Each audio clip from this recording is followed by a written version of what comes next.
겠습니다. 하나님이 함께 하십니다. 두려워하지 맙시다. 오늘 말씀은 전쟁 두려워 말며 떨지 말라는 제목으로 말씀을 전합니다. 올해는 6.25 전쟁이 발발한 지 76주년이 되는 해입니다. 70년을 훌쩍 넘긴 긴 세월이 흘렀지만 우리는 여전히 세계 유일의 분단 국가에 살고 있습니다. 오늘날 세계에서 일어나는 전쟁을 바라보면서 우크라이나, 러시아 전쟁, 이란과 미국의 전쟁, 이스라엘과 레바논의 전쟁, 이런 전쟁들을 보면 우리도 아직 분단 국가인데 우리나라에도 전쟁이 일어나면 어떡하나 하는 두려움이 우리 마음속에 있기도 합니다. 북한은 이란 못지않게 핵무기를 개발하고 ICBM 기술이 극대화되고 있습니다.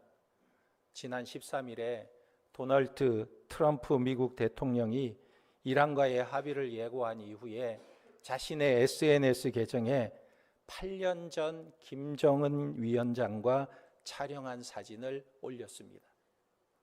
그래서 언론은 그 계정을 보고 나서 이런 제목의 기사를 썼어요. 이란 다음은 김정은, 이런 타이틀로 기사를 쓴 것을 보았습니다. 이런 이야기가 나올 때마다 우리 마음속에 염려와 걱정이 생길 수밖에 없습니다. 두려울 수밖에 없어요. 전쟁이 일어나면 어떡하나? 이 한반도에도 전쟁이 일어나면 어떡하나? 그러나 오늘 본문 1절에 보면 1절에 하나님께서 이스라엘 백성들에게 이렇게 말씀하고 계십니다. 내가 나가서 적군과 싸우려 할 때에 말과 병거와 백성이 너보다 많음을 볼지라도 그들을 두려워하지 말라. 애굽 땅에서 너를 인도하여 내신 내 하나님 여호와께서 너와 함께 하시느니라. 오늘 말씀을 잘못 해석하면 마치 하나님께서 전쟁을 코치하는 것처럼 보일 수 있어요. 1절에 보니까 내가 나가서 적군과 싸우려 할 때에, 그러니까 하나님께서 지금 이스라엘 백성들에게 전쟁하는 방법을 가르쳐 주시는 것처럼 보이기도 합니다. 그런데 오늘 말씀이 정말 그런 말씀일까요? 정말 전쟁을 가르치는 말씀일까요? 하나님께서 그럴 리가 없지요.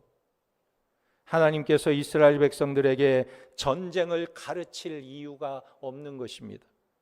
그렇다면 오늘 말씀을 어떻게 이해하는가, 그런 생각이 드는 것입니다. 과연 오늘 본문이 전쟁을 잘하는 방법에 대해서 말씀하고 계시는 것인가? 그것이 아니라면 무엇을 말씀하시려고 이런 내용을 기록하고 있는가 고민이 되는 것입니다. 그런데 오늘 말씀 2절에 보면 제사장이 등장하고 있다는 거예요. 제사장이 등장하는데 이 말에 눈이 번쩍 뜨이는 것입니다. 2절 말씀에 보면 너희가 싸울 곳에 가까이 가면 제사장은 백성에게 나아가서 고하여, 그랬어요. 아니, 전쟁을 코치한다면 왜 제사장이 등장할까요? 제사장이 등장해서 백성들에게 무엇을 말해줄 수 있을까요? 오늘 말씀에 보니까 제사장이 등장해서 백성들을 격려하는 말씀이 나오는데 그 내용이 3절에 이렇게 말하고 있습니다. 말하여 이르기를 이스라엘아 들으라. 너희가 오늘 너희 대적과 싸우려고 나왔으니 마음에 겁내지 말며 두려워하지 말며 떨지 말며 그들로 말미암아 놀라지 말라. 너희 하나님 여호와는 너희와 함께 행하시며 너희를 위하여 너희 적군과 싸우시고 구원하실 것이라 할 것이며. 그러니까 오늘 본문은 무슨 말씀이냐면 전쟁 이야기라기보다는 하나님의 땅에서 하나님 앞에 살아가는 백성들의 삶을 이야기하고 있는 것입니다. 신명기는 19장에서부터 계속해서 하시는 말씀이 무엇이냐면 하나님의 땅에서 하나님의 백성들은 어떤 삶을 살아야 하느냐, 이것을 말씀하고 있는 거예요. 그런데 오늘 말씀에서는 만약에 너희가 전쟁이 난다면 어떻게 해야 하는지를 말씀해 주고 있다는 것입니다. 그러니까 이 말씀은 너희가 전쟁을 하라, 땅을 하기 위해 전쟁을 하라, 이런 것이 아니에요. 전쟁이 일어나더라도 두려워하지 말라는 것입니다. 전쟁은 내가 안 해도 상대방이 침략하게 되면 전쟁이 일어날 수밖에 없는 것입니다. 그러나 전쟁이 나더라도 너희는 두려워하지 말라 말씀하고 있는 거예요. 그렇다면 왜 우리는 두려워하지 말아야 할까요? 어떻게 두려워하지 않을 수가 있을까요? 그 이유가 뭐냐면 그것은 하나님이 우리와 함께하고 계시기 때문인 것입니다. 그런데 문제는 하나님이 나와 함께하고 계시는 것을 어떻게 믿을 수 있냐는 거예요. 전쟁이 났는데 하나님이 우리와 함께하고 계시는 것을 어떻게 알 수 있냐는 것입니다. 오늘 말씀 1절에 보면 내가 나가서 적군과 싸우려 할 때에 말과 병거와 백성이 너보다 많음을 볼지라도 그들을 두려워하지 말라. 애굽 땅에서 너희를 인도하여 내신 내 하나님 여호와께서 너와 함께 하시느니라. 말하자면 하나님이 우리와 함께 하시는데 하나님이 함께 하시는 것을 무엇을 보고 알 수 있냐는 거예요. 무엇을 보고 알 수 있느냐? 하나님께서 이렇게 말씀하시는 겁니다. 애굽에서 건져내신 내 하나님을 보라 말씀하고 있는 거예요. 이것이 중요한 것입니다. 말하자면 하나님께서 이렇게 말씀하시는 거예요. 하나님은 이스라엘을 애굽에서 건져내서 약속의 땅에 들어가게 하시려는 것이 첫 번째 계획이었습니다. 이 계획을 실행하는 데 있어서 제일 큰 일이 무엇입니까? 이 백성들을 애굽에서 건져내는 거예요. 애굽에서 건져낸 뒤의 일은 하나님께 별로 어려운 일이 아닌 것입니다. 하늘에서 만나를 내리는 것, 매일매일 만나를 내려주시는 것은 하나님께서 매일 하시는 일이에요. 홍해를 건너는 것 하나님 앞에서 아무것도 아닙니다. 하나님은 물 위로 걸어가시기도 하시는 분이세요. 그러니까 이런 것들은 문제가 되지 않습니다. 그런데 애굽은 당시에 세계에서 가장 강한 군대를 가지고 있고 세계를 지배하던 나라입니다. 강한 군대와 강한 조직을 가지고 있는 나라에서 종살이하던 이스라엘을 그 애굽 땅에서 꺼내온다는 것이 엄청난 대변혁의 역사를 이루는 것입니다. 그런데 하나님께서 이 일을 행하셨다는 거예요. 그렇게 이스라엘을 건져내셨다면 그 다음에 일어나는 일들은, 가나안 땅에서 일어나는 전쟁은 아무것도 아니라는 것을 말씀하고 있는 것입니다. 그러니까 너희를 애굽에서도 건져내었는데 그보다 못한 일에 실패할 수 있겠는가? 바로 이 말씀을 하고 있는 것입니다. 그래서 하나님이 우리와 함께 하신다는 것을 오늘 이렇게 설명하고 있는 거예요. 1절에 보면 애굽 땅에서 너를 인도하여 내신 내 하나님 여호와께서 너와 함께 하시느니라. 애굽에서 너희를 인도해내신 하나님이 너희와 함께한다. 너희가 보지 않았느냐? 너희가 경험하지 않았느냐? 말씀하고 있는 것입니다. 그런데 이것이 신약에 오면 어떻게 등장하냐면 로마서 8장에 이렇게 말씀하고 있어요. 신약 성경은 하나님이 우리의 편이시다는 것을 무엇으로 설명하고 있냐면 로마서 8장 31절에 이렇게 설명하고 있습니다. 그런즉 이 일에 대하여 우리가 무슨 말하리요? 만일 하나님이 우리를 위하시면 누가 우리를 대적하리요? 자기 아들을 아끼지 아니하시고 우리 모든 사람을 위하여 내주시니가 어찌 그 아들과 함께 모든 것을 우리에게 주시지 아니하겠느냐? 자기 아들을 우리를 위해 내어주신 분이 다른 것은 안 주시겠느냐 말씀하고 있는 것입니다. 그래서 우리는 이것으로 구원의 확신을 가질 수가 있는 것입니다. 그런데 우리를 구원한 그 시점이 언제인가? 로마서 5장 8절에 보면 우리가 아직 죄인 되었을 때에 그리스도께서 우리를 위하여 죽으심으로 하나님께서 우리에 대한 자기의 사랑을 확증하셨느니라. 하나님이 우리를 구원하실 때가 언제였습니까? 우리가 하나님 앞에 좀 잘 살아보려고, 하나님의 말씀대로 살아보려고 애를 쓰고 노력하는 그때에 우리를 구원하신 것이 아니라, 하나님을 알지도 못하고 하나님을 사랑하지도 않고 죄 가운데 있는 그때에 하나님께서 우리를 위하여 자기 아들을 십자가에 못 박으셨다는 것입니다. 그러므로 이것보다 더 큰 일이 없는 거예요. 그러므로 구약에서는 하나님의 큰 일은 이스라엘을 애굽에서 건져내신 것이고, 신약에서 하나님의 가장 큰 일은 십자가에 자기 아들을 못 박은 일인 것입니다. 이런 일을 행하셨다면 나머지 모든 일은 하나님께 시시한 일이에요. 아무것도 아닌 것입니다. 자기 아들을 주셨는데 그 후에 일어나는 우리 인생의 모든 문제들, 사업의 문제, 자식의 문제, 먹고 사는 문제, 이런 모든 것들은 작은 문제일 뿐이라는 것입니다. 마찬가지입니다. 애굽의 종되었던 이스라엘을 그렇게 건져내셨다면 그 후에 가나안 땅의 삶은 전쟁이나 먹고 사는 문제나 모든 일이 다 아무것도 아니라는 거예요. 왜 그렇습니까? 하나님이 나와 함께 하시고 하나님이 내 편이 되시기 때문에 그렇다는 것입니다. 그렇다면 하나님이 어떻게 내 편이 되어 주십니까? 이것이 중요한 것입니다. 오늘 3절 말씀에 보면 제사장들이 백성에게 하는 말입니다. 3절에 말하여 이르기를 이스라엘아 들으라, 너희가 오늘 너희와 대적과 싸우려고 나와왔으니 마음에 겁내지 말며 두려워하지 말며 떨지 말며 그들로 말미암아 놀라지 말라 그랬어요. 왜 놀라지 말라, 두려워하지 말라 말하고 있습니까? 그 이유가 4절입니다.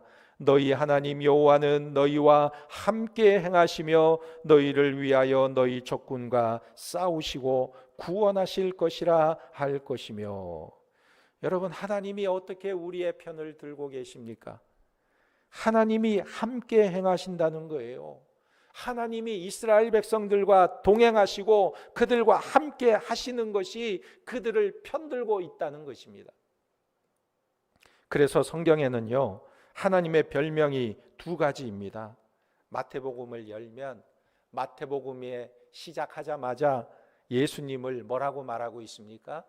예수님의 별명을 임마누엘 이렇게 말하고 있어요. 그리고 마태복음을 닫으면 28장 마지막 결론이 뭐냐면 온 세상 모든 권세를 가진 그분이 세상 끝날까지 너와 함께 하겠다 말씀하고 있는 것입니다. 그래서 예수님의 첫 번째 별명이 바로 임마누엘이에요. 임마누엘. 임, with, 마누, 우리와, 엘, 하나님. 하나님이 우리와 함께 하신다. 그래서 임마누엘. 이게 예수님의 또 다른 이름이라는 것입니다. 그리고 또 다른 별명은 예수님을 보혜사라고 하는데, 보혜사는 지킬 보, 은의 은, 스승사. 그러니까 예수님은 나를 지켜보시고 보호하시고 은혜 주시고 가르치시는 분이시다 말씀하고 있는 것입니다. 이것을 영어로는요, comfort라고 말하고 있어요. 위로자입니다. 그래서 요한복음 16장 26절에 보면 예수님이 부활하시고 승천하실 때 또 다른 보혜사 성령을 보내셔서 영원토록 떠나지 않겠다 약속하고 계시는 것입니다. 그런데 재밌는 것은요, 이 영국에서는 이 컴포터를 이렇게 쓰인다고 합니다. 긴 털 목도리 또는 엄마 고무 젖꼭지, 이런 뜻으로 쓰인다고 그래요. 여러분, 겨울에 날씨가 영국은 좀 추운데 우리나라처럼 난방시설이 잘 되어 있지 않아요. 그러니까 영국 사람들은 이 목도리를 둘러서 그 목도리를 두를 때 포근함을 느끼게 되는 것입니다. 목도리를 두르면 온 몸이 따뜻해지는 거예요. 그리고 아이에게 고무 젖꼭지는 엄마 품에 안긴 것처럼 포근해지는 것입니다. 그러니까 이 말이 무슨 뜻이냐면 임마누엘이든지 보혜사든지 예수님은 나와 연합되어서 분리될 수 없는 관계라는 말이에요. 머리와 몸이 분리될 수 없는 것처럼 하나라는 것입니다. 함께 한다는 거예요. 그래서 이 말씀은 적이 우리를 치려면 누구부터 쳐야 하느냐? 예수님부터 쳐야 한다는 것입니다. 나를 무너지게 하려면 먼저 하나님을 무너뜨려야 한다는 거예요. 그래서 이것을 오늘 신명기에서 말씀하고 있는 것입니다. 성도는 무엇이냐? 혼자 있는 자들이 아니라는 거예요. 성도는 혼자 있는 자들이 아니라 하나님이 함께하는 백성이다. 이것을 말씀하고 있는 것입니다. 그래서 우리가 전쟁을 두려워할 이유가 없는 거예요. 권투에서 헤비급 세계 챔피언이었던 무하마드 알리 선수는 너무나 유명한 사람이죠.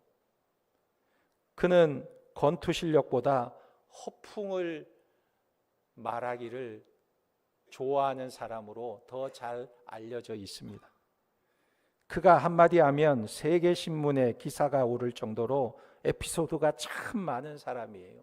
그런데 이 알리가 한 번은 비행기를 타고 경기장, 권투 경기가 열리는 곳으로 가려고 비행기를 탔는데 비행기가 이륙하기 전에 승무원들이 꼭 체크하는 게 있죠. 안전점검을 하는 것입니다. 승객들이 다 벨트를 잘 매고 있는지 안전점검을 하면서 이렇게 다니는데 그런데 이 알리가 벨트를 매지 않고 앉아 있는 거예요. 그래서 스튜어디스가 그에게 말했습니다. 안전벨트를 착용하세요. 그러자 이 알리가 화를 내면서 슈퍼맨에게는 안전띠가 필요 없어요. 자기가 힘있고 슈퍼맨이라는 거예요. 그러자 이 스튜어디스가 그에게 뭐라고 말해 주었을까요? 슈퍼맨이 왜 비행기를 탑니까? 날아가세요. 슈퍼맨이 왜 비행기를 타고 다녀요? 날아서 가세요. 그러니까 알리가 아무 소리 하지 않고 안전벨트를 탁 맸다고 합니다. 여러분, 우리는 슈퍼맨이 아니죠. 그러나 우리가 주 예수 그리스도와 하나님 아버지와 성령께서 우리와 함께 하실 때 우리는 그 어떤 일도 두려워하지 않게 되는 것입니다. 나를 치려면 먼저 예수님을 쳐야 하고 나를 실패케 하려면 성령님을 내 마음 가운데서 몰아내야 하는 것입니다. 그렇다면 우리는 내가 가진 힘과 근거가 무엇인가를 늘 생각해야 하는 것입니다. 나의 힘의 근거는 오직 하나님이 나와 함께 하심으로 비롯되는 것입니다. 그러므로 문제는 내가 지금 하나님의 사람이냐 아니냐, 이것이 문제라는 거예요. 하나님과 동행하고 있느냐 동행하고 있지 않느냐, 이것이 문제라는 것입니다. 하나님은 내 편이시라는 이 확신이 중요한 것이지 우리의 환경이나 어떤 조건이 문제가 아니라는 것입니다. 그렇다면 하나님의 백성들, 선민은 어떤 사람들일까요? 하나님의 백성들은 오직 하나님께 소망을 두는 사람들입니다. 그런데 세상을 보면요, 세상에는 소망이 끊어져서 낙심과 절망에 휩쓸린 삶을 사는 사람들이 많이 있어요. 왜 그럴까요? 사람들은 자기의 소망의 기초를 잘못된 곳에 두기 때문에 그렇습니다. 자기의 소망의 기초를 잘못된 곳에 두기 때문에 그것이 무너지면 자기 인생도 무너져 버리는 거예요. 유명한 코닥 카메라 필름을 아시죠? 미국의 코닥이라는 사람이 제일 먼저 손 사진기를 만들고 그 다음에 필름을 만들었다고 합니다. 그러니까 얼마나 이 사람이 돈을 많이 벌었겠어요? 뉴욕에 가면 이스트만 코닥 컴퍼니가 있는데 어마어마한 땅을 점유하고 있는 회사였습니다. 그래서 이 사람이 성공해서 돈을 어마어마하게 벌었어요. 얼마나 큰 부자인지. 그런데 그가 사업에 성공하고 돈을 많이 모았지만 마지막에는요, 자기 인생의 허무함과 환멸을 느껴서 자기 스스로 그냥 목숨을 끊고 말았습니다. 이 세상 살기가 너무나 허무하다. 자기 인생을 그냥 자기 스스로 마감해 버렸어요. 세상의 소망이라는 것이 남들이 볼 때에는 굉장한 것 같아도 얻어놓고 보니까 거기에는 참 만족이 없었던 거예요. 마치 바닷속의 해초와 같은 것입니다. 여러분, 우리가 물속에 들어가서 바닷속에 들어가서 해초를 보면 얼마나 아름다워요. 그런데 그렇게 아름다워 보일 수가 없는데 물속에 들어가서 그 해초를 뜯어가지고 밖에다 내어놓으면 별것이 아니죠. 그렇게 아름답지 않죠. 오히려 좀 지저분해 보이기도 하죠. 세상에서 우리가 성취하는 소망이라는 것이 마치 안개와 같고 풀의 꽃과 같은 것이라고 성경은 말씀하고 있는 것입니다. 어느 정도 기쁨을 얻는다 해도 잠깐일 뿐인 거예요. 풀의 꽃같이 금방 떨어지고 마지막에는 썩어지고 마는 것입니다. 그러나 하나님의 선미는 자기 인생의 최고의 기쁨과 자랑과 행복이 물질에 있지 않고 하나님이 내 편이심을 아는 것에 있는 것입니다. 그렇다면 우리의 싸움은 외적인 조건의 싸움이 아니에요. 내적인 싸움이라는 것입니다. 우리의 적은 보이는 것에 흔들리고 보이는 것으로 안심하는 세상적인 생각인 것입니다. 하나님이 우리의 힘이요, 하나님이 우리의 주인이요, 하나님이 우리의 복의 근원임을 놓쳐버린 마음이라는 거예요. 그래서 오늘 본문이 우리에게 말씀하는 것이 두려워하지 말라, 두려워하지 말라 말씀하시는 거예요. 이것은 적군에게 하는 말이 아니라 내 마음에 말씀하고 계시는 것입니다. 로마서 8장 35절에 누가 우리를 그리스도의 사랑에서 끊으리요, 환난이나 공고나 박해나 기근이나 적신이나 위험이나 칼이랴. 이 세상 어떤 피조물이라도 우리 주 예수 그리스도 안에 있는 하나님의 사랑에서 우리를 끊을 수 없으리라 말씀하고 있는 것입니다. 그러니까 뭐가 두려우냐는 거예요. 두려워할 필요가 없다는 것입니다.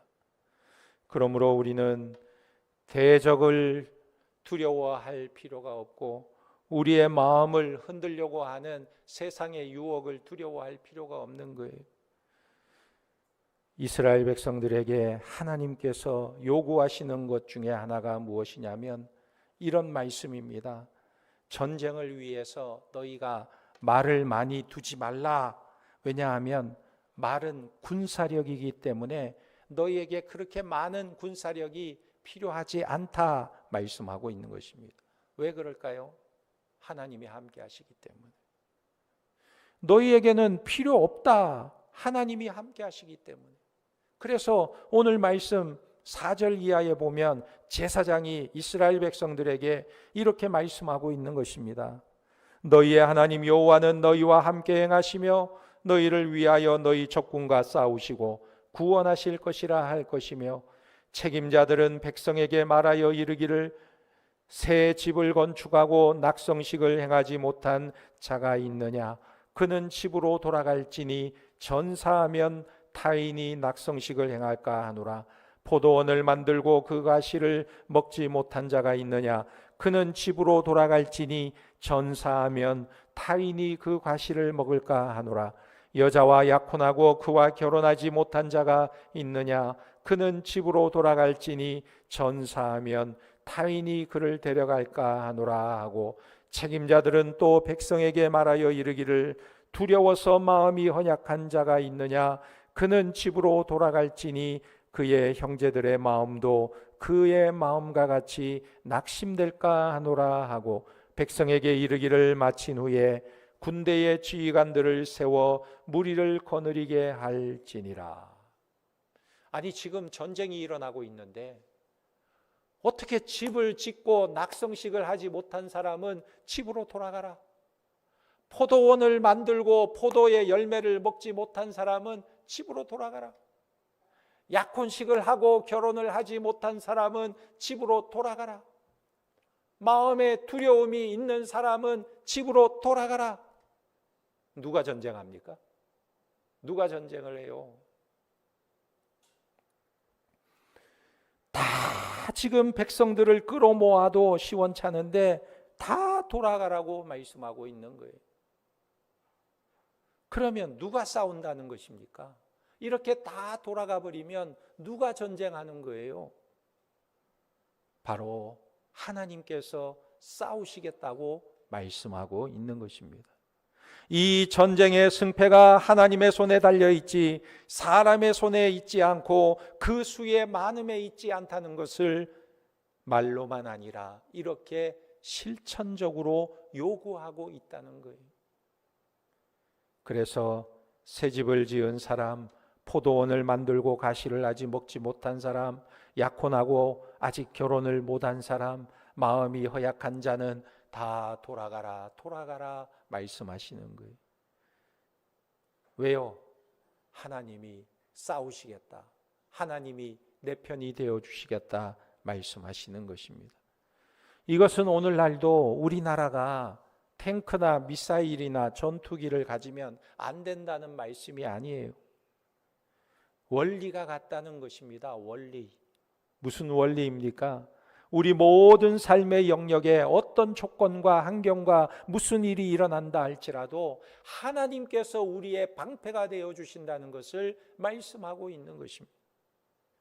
다윗처럼 하나님만이 우리의 구원이요 산성이요 상급이요 기쁨이요 자랑이요 면류관이요 우리의 인생의 해답이라고 고백하는 믿음, 이 마음을 잊어버리지 않는 자가 승리하는 자인 것입니다.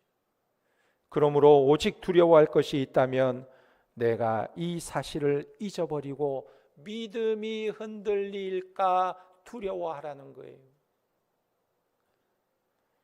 믿음이 흔들리지 않도록 우리의 마음을 지키라는 것입니다.